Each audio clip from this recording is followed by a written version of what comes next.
Good afternoon. Good afternoon, sir. Good afternoon, everyone. Good afternoon. Okay, today we will see a case.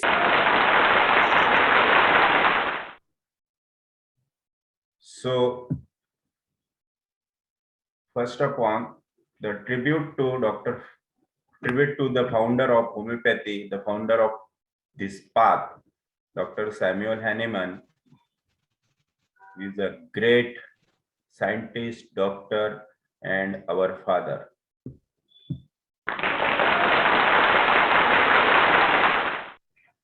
And the second one, the founder of predictive homeopathy. Founder did his job by finding this path. Our guru taught us how to walk on this path. Dr. Praful Vijaykar sir. The heartily tribute to Dr. Praful Vijaykar sir. So, sir ने जो प्रिडक्टिव homeopathy निकाली, what is predictive? Predictive का मतलब क्या है? कौन कौन जानते हैं? बताइए. What is predictive? Who will tell what is predictive? The definition of predictive. Predictive means क्या? नहीं बताएगा. Okay. So predictive means. Predictive मध्ये सर आपण सांगू शकतो आपण आपल्या मेडिसिन नंतर असं होऊ शकते म्हणजे हेरिंग्स लॉ जर विचार केला तर आपण एखादी केस क्युअर करताना सांगू शकतो याच्यानंतर तुम्हाला हे सिम्पटम्स येऊ शकतात. फक्त हे आपण आपल्या प्रेडिक्टिव्ह होमिओपॅथी मध्येच सांगू शकतो. Yes. त्याला काय म्हणतात? That is the foretelling. है ना? So predictive it is foretell. It is not forecast. So what is the difference between foretell and forecast? Foretell का मतलब पहले ही बता देना कि क्या क्या होने वाला है, किस टाइप से होगा, कैसा कैसा होगा, इसके नेक्स्ट क्या होने वाला है. This is foretelling. बट जो फोरकास्ट होता है दैट इज द, जो लोग होते हैं ना फोरकास्ट करते हैं, मतलब आज यहाँ बारिश होगी, बारिश होने के आसार है. This is forecasting. फोरकास्टिंग में डाउटफुलनेस होता है, होगी कि नहीं होगी पता नहीं. जितने भी लोग भविष्य बताते हैं दैट इज फोरकास्ट, क्योंकि वो वैसा होगा कि नहीं होगा ये उनको भी पता नहीं होता, लेकिन they will forecast. So forecast में मे बी पॉसिबल, हो सकता है, नहीं भी हो सकता है. और फोरटेलिंग में 100% वैसा होगा. That is foretell. Okay. So predictive homeopathy it is foretell, क्योंकि हम जो प्रिडिक्ट करते हैं पहले ही कि मेडिसिन लेने के बाद आपको ऐसा ऐसा होगा, ये होगा, ये जाने के बाद ये आएगा. और ये किस बेस पे हम पेशेंट को बोलते हैं? On the base of Hering's law, on the base of journey of disease, on the base of chronological order, on the base of theory of separation. इसीलिए सर ने उसे प्रिडिक्टिव होम्योपैथी नाम दिया. Right? So predictive homeopathy mainly based on this three miasm, that is Psora, psychosis, and syphilis. This is the soul of homeopathy and predictive homeopathy. So predictive homeopathy ये कुछ अलग नहीं है, homeopathy से कुछ अलग नहीं है. सर ने कुछ अलग नहीं बताया, सर ने कुछ अलग नहीं दिखाया. ये वही है जो हैनेमनियन होम्योपैथी है, जो हैनेमन ने लिख के रखा है वही है, लेकिन विजयकर सर ने इसे थोड़ा सिंप्लीफाई करके हमारे सामने रखा. वही है लेकिन उसको थोड़ा सा सिंपल बना के हमारे सामने पेश किया. सो एक थाली में ओरिजिनल होम्योपैथी और एक थाली में प्रिडिक्टिव होम्योपैथी. तो जो ओरिजिनल होम्योपैथी है 300 साल से है, लेकिन कितने लोग उसे समझ पा रहे थे. लेकिन वही सर ने जब प्रिडिक्टिव होम्योपैथी निकाला तो कितना इजी हो गया अंडरस्टैंडिंग के लिए. So it is not actually a new concept. Sir लिखते हैं कि it is not पुढे काय मध्यात समोर आला काय आपण म्हणतो सरचे कमाईने सरचे 2 लाख पेशंट असतात. तो माणूस 6,000 रुपये घेऊन आला बस झालं. So it is not actually a new concept, but a rejuvenation of the basic tenets of homeopathy. ये वही है, सेम टू सेम वही है, खाली उसे सर ने थोड़ा सा रिजुविनेट किया है और हमारे सामने रखा है. So this is called predictive homeopathy. Now what is disease? जो हमने फर्स्ट सेकंड लेक्चर में देखा था कि what is disease. So disease, the disease is when the function and sensation of an individual becomes disturbed and there is a feeling of discomfort and disharmony is called as disease. तो जब भी body का sensation functions disturb होगा वही state of health convert into disharmony. That is disharmony, discomfort is called disease.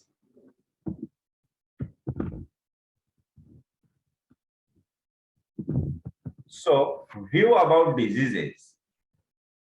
In homeopathy, disease is our friend because it draws our attention that something wrong has happened in our body. That's why it is our friend. Sir कहते हैं कि homeopathy में disease हमारा friend है क्योंकि आप कुछ गलत कर रहे हैं लाइफ में तो सबसे पहले हमारे ध्यान में लाके देता है हमारा जो नजदीक का होता है, हमारा फ्रेंड होता है वो. तो जो हमारा अटेंशन सीख करता है, हमारे ध्यान में लाके देता है, वो तो हमारा फ्रेंड ही होगा. और डिजीज में तो ऐसे ही होता है, जब भी कुछ होता है तो बॉडी का पूरा अटेंशन उस तरफ जाता है क्योंकि वहां कुछ तभी हो रहा है. इसीलिए वो डिजीज जो बोलता है कि अब मेरी केयर करो, मेरे तरफ ध्यान दो, that's why it is a friend. So disease is our friend because it draws our attention that something wrong has happened in our body and if we are not corrected it, then it grows deeper and deeper. अगर हम उसे correct नहीं करते, उसके तरफ attention नहीं देते हमारा, तो it will grow deeper and deeper.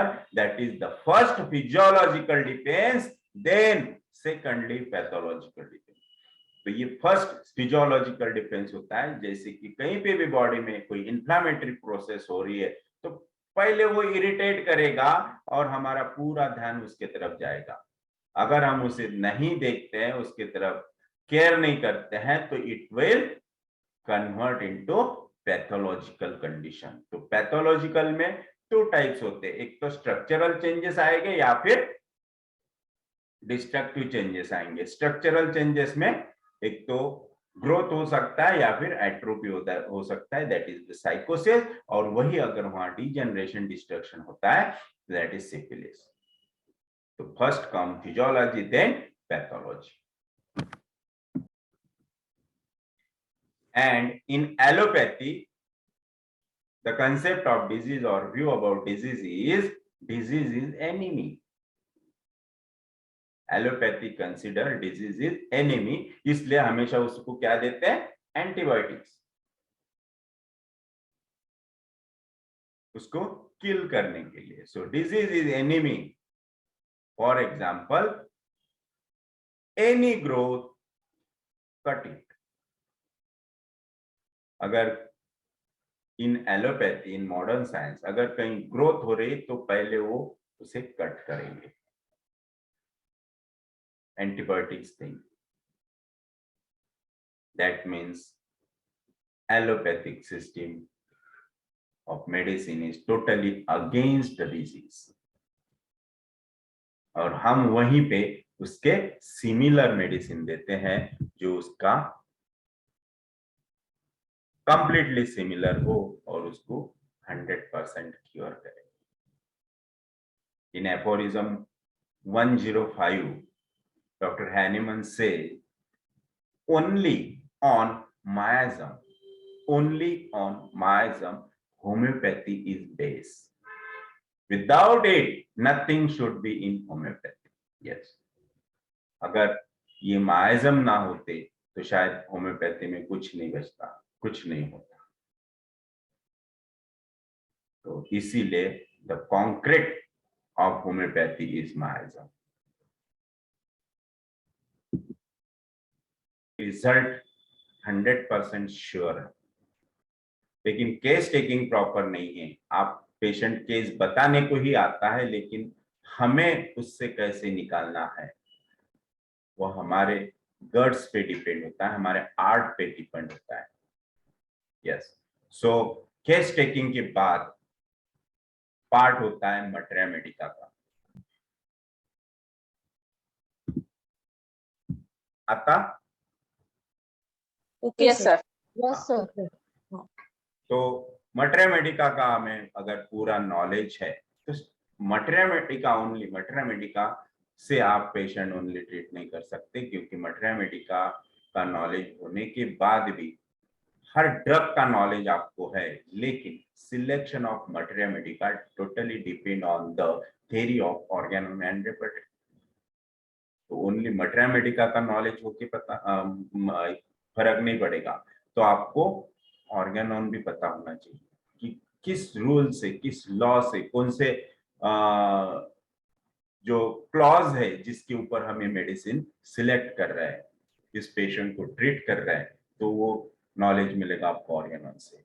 Then कौन से रूब्रिक आप सिलेक्ट कर रहे हैं, क्योंकि मटेरिया मेडिका से ओनली आपको मटेरिया मेडिका मतलब मेडिसिन पता चलेगी, लेकिन वो मेडिसिन कौन से माइजम में है, कौन से माइजम की है, ये आपको पता चलेगा ऑर्गेनोन एंड रेपर्टरी से। क्योंकि आपको उसी माइजम के, जो माइजम का पेशेंट है, जिस माइजम का डिजीज है, उस माइजम के हिसाब से आपको रूब्रिक सिलेक्ट करने पड़ेंगे। अगर आप उस माइजम के हिसाब से रूब्रिक सिलेक्ट करते हैं तो वो मेडिसिन उसी माइजम की होगी। देन आपको मटेरिया मेडिका का नॉलेज काम आएगा कि अब इन ग्रुप ऑफ मेडिसिन में से कौन सी मेडिसिन आपको सिलेक्ट करना है, और उसके लिए फिर आपका नॉलेज काम आएगा मटेरिया मेडिका का कि किस बेस पे आप वो मेडिसिन सिलेक्ट कर रहे हैं, और वो बेस होता है on the base of disposition. तो मटेरिया मेडिका आपको लास्ट में काम आता है, लेकिन मटेरिया मेडिका के पहले आपको ऑर्गेनोन और रेपर्टरी का नॉलेज होना बहुत जरूरी है। अब ये हो गया, लेकिन अगर आपके पास ग्रुप ऑफ मेडिसिन आ गए तो उसके लिए आपको ये देखना है, अगर आपके पास 3 मेडिसिन आते हैं, 3 में से 2 सोरिक और एक सिफिलिटिक है, पेशेंट सिफिलिटिक डिजीज का है, तो आपको वो 2 मेडिसिन काम के नहीं। इसलिए knowledge of miasm is also important for selection of medicine, for analysis of case, then finding of simillimum। जैसे 3 मेडिसिन आपके पास है, अब इसमें से परफेक्ट कौन सी, अगर आपको परफेक्ट मेडिसिन निकालना है तो आपको हर मेडिसिन का डिस्पोजिशन पता होना जरूरी है। कौन से मेडिसिन का क्या डिस्पोजिशन है, और डिस्पोजिशन ये जेनेटिक ट्रेट होता है हर मेडिसिन का। इसलिए आपको हर मेडिसिन का जेनेटिक पिक्चर भी पता होना चाहिए कि ये पेशेंट, ये मेडिसिन में ये उसके जेनेटिक ट्रेट्स है, मेन कैरेक्टरिस्टिक्स है, फिर वो फिजिकल, जनरल और मेंटल्स कोई भी हो, तो वो होते हैं उसके मेन जेनेटिक ट्रेट्स और डिस्पोजिशंस। तो हर ड्रग के ऐसे डिफरेंट मतलब डिफरेंट एक ही मेडिसिन में डिफरेंट नहीं रहेंगे, तो कुछ 1-2 सिम्टम्स रहेंगे जो उसका जेनेटिक ट्रेट प्रूव करते हैं। जैसे कि सिंपल एक मेडिसिन लेते हैं आप, नक्सोमिका की डिस्पोजिशन क्या है, तो नक्सोमिका की डिस्पोजिशन होती है एंगर। जब भी पेशेंट आता है तो पहले उसमें रूल आउट करो, फाइंड आउट करो कि इसमें एंगर है कि नहीं है। अगर एंगर नहीं है तो नक्सोमिका हो ही नहीं सकता। फिर वो जो उसका डिस्पोजिशन है, that is the genetic trait of nux vomica. ये आपको हर सिम्टम में, हर डिजीज में, हर ऑर्गन के इसमें आपको वो मिलेगा ही मिलेगा। उसको कुछ भी होने दो, एंगर वहां प्रेजेंट होगा ही होगा। तो इस तरह से ये जेनेटिक ट्रेट्स होते हैं, डिस्पोजिशंस होते हैं। देन सबसे लास्ट में फिर जब हम मेडिसिन प्रिस्क्राइब करते हैं, उसके बाद the role of reversal of symptom, the main role होता है after the prescription। प्रिस्क्रिप्शन तक हम बैठे बैठे सब काम कर सकते हैं, लेकिन उसके बाद का जो होता है वहां पे हमारी पूरी परीक्षा होती है, हमारी अग्नि परीक्षा।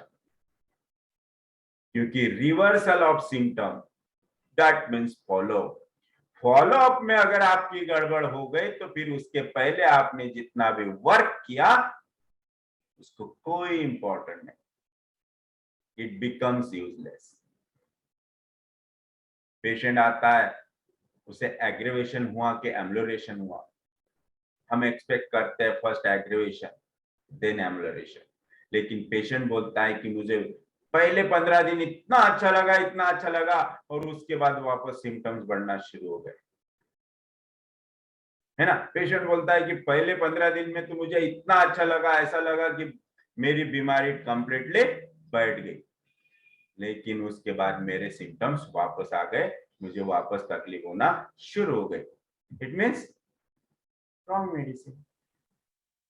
एम्लोरेशन followed by aggravation is wrong medicine. तो ये अगर उस वक्त हमें समझ में नहीं आया और हम वहां पे एक तो मेडिसिन चेंज कर रहे या फिर वही रिपीट कर रहे या फिर पोटेंसी बढ़ा रहे, इट इज रॉन्ग। ये होता है फॉलोअप्स। फॉलोअप्स में हमें देखना होता है reversal of symptoms. Followups it is the mirror of our success. Followups proper होनी चाहिए, अगर वो प्रॉपर नहीं है तो प्रैक्टिस में कुछ नहीं बचेगा। So what is reversal of symptoms? Reversal of symptoms क्या होता है, जिसको हम ROS भी बोलते हैं। ROS रिवर्सल ऑफ सिम्टम्स कौन बताएगा? Who like to say reversal of symptoms? बताइए। हेलो। हाँ बोलिए सर। हाँ सर, संदीप बोलते, नवी मुंबई। ओके सर, बोलिए ना। हाँ, रिव्हर्सल ऑफ सिम्पटम म्हणजे the symptoms, the sequence they started and appeared in the same sequence they disappears. What is the first? The patient present with the complaints and the what was the ODP method, origin, duration and progress of the particular complaint. The way it originated, it will disappear in the same way. Yes, but which? So Hering's law प्रमाणे मग enter from more white from present symptoms to the means what is the presenting complaint to the first symptoms to appear will be which will appear in the disappear in the last. Yes, इसका मैं एकदम simple way में बताता हूं।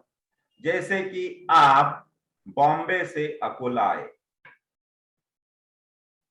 अब बॉम्बे से अकोला आने के बाद आपको वापस बॉम्बे पहुंचना है, जो आपका हेल्थ है, राइट। और अकोला आए मतलब आप डिजीज्ड हो गए, राइट, परेशान हो गए, आपकी एनर्जी पूरी चली गई, है ना।